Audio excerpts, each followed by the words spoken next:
Wow!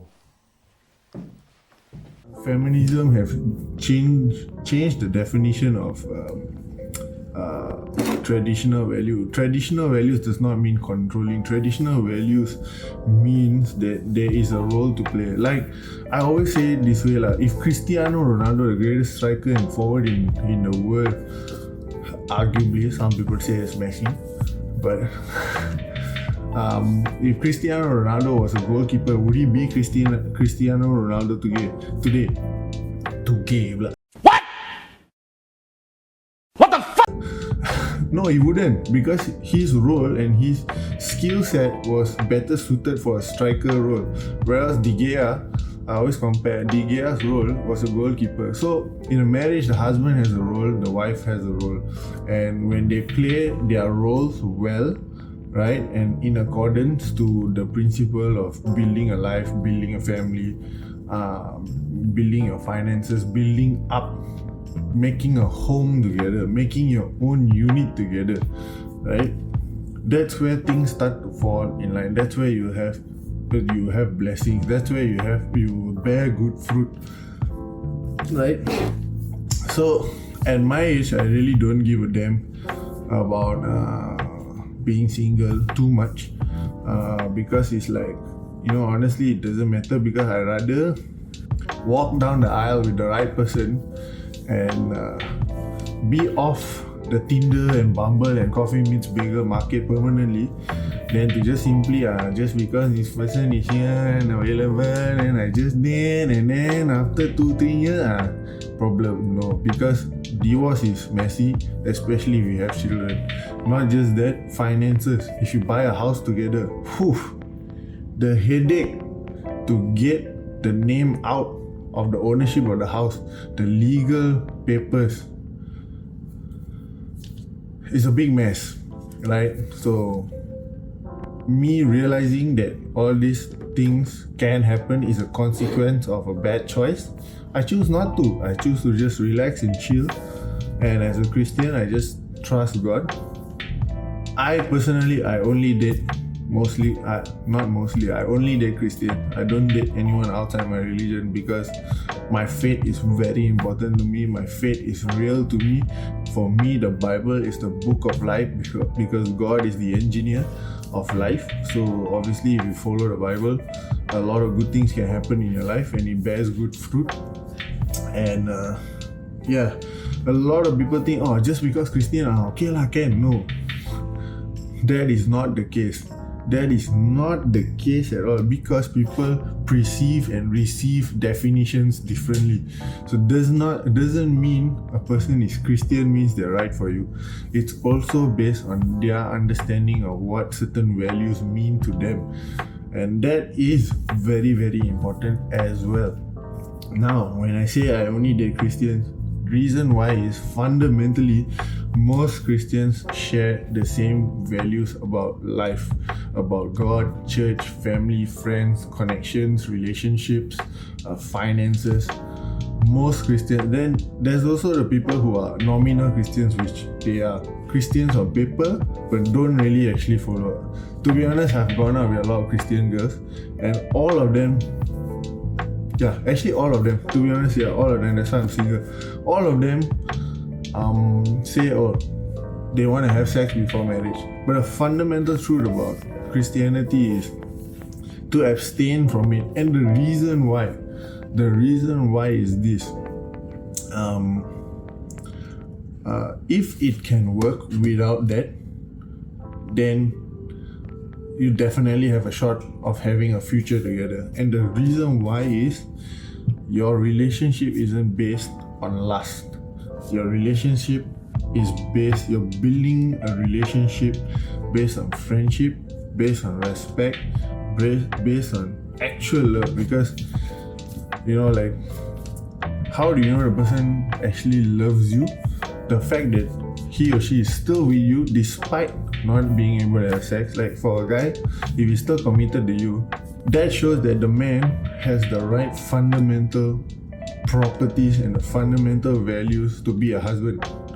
And that is what I think girls need to look for today. And unfortunately, honestly, I really do believe that a lot of girls my age, especially in their late 30s, early 30s, late 20s, are going to be 40 years old, 45 years old, 50 years old, single and alone. From my experience, from the people that I've gone out with, Christians, and these are Christians, right?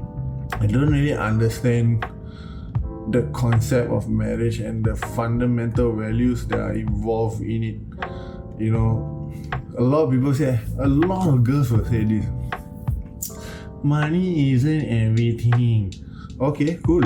Then when I let them know that I haven't bought a house yet, actually, to be honest, my finance is quite good lah. I have only 2 hutang, which is my car loan and my bike loan. Other than that, I got no hutang. My credit card is 0. Right? So it's just that right now I'm in a stage of building. So when some girls notice that, you know, I'm just building, totally ghost. I've had girls that just ghosted me just like that. Number one. Number two, the moment when I say like, hey, I don't believe in sex before marriage. You know, I like to follow my principles in life, and discipline and honoring my woman and all that is important to me. Pop, another ghosted. And it's funny that some of these people, their parents are highly active people in church and all this, and it's like, okay, see what I mean about the fundamentals can be varying based on the generation as well. Urban girls, you're looking for the top 1%, that's just not going to happen lah. Like in Malaysia alone, people who have the same mindset, especially if you're from the urban city lifestyle, right? It's only from like Penang, JB, KL, maybe Kuching, and Sabah, like KK. Even then also the people, different cities have varying mindset and varying understanding of certain things. So yeah, unfortunately I think girls are hurting themselves because number one, they don't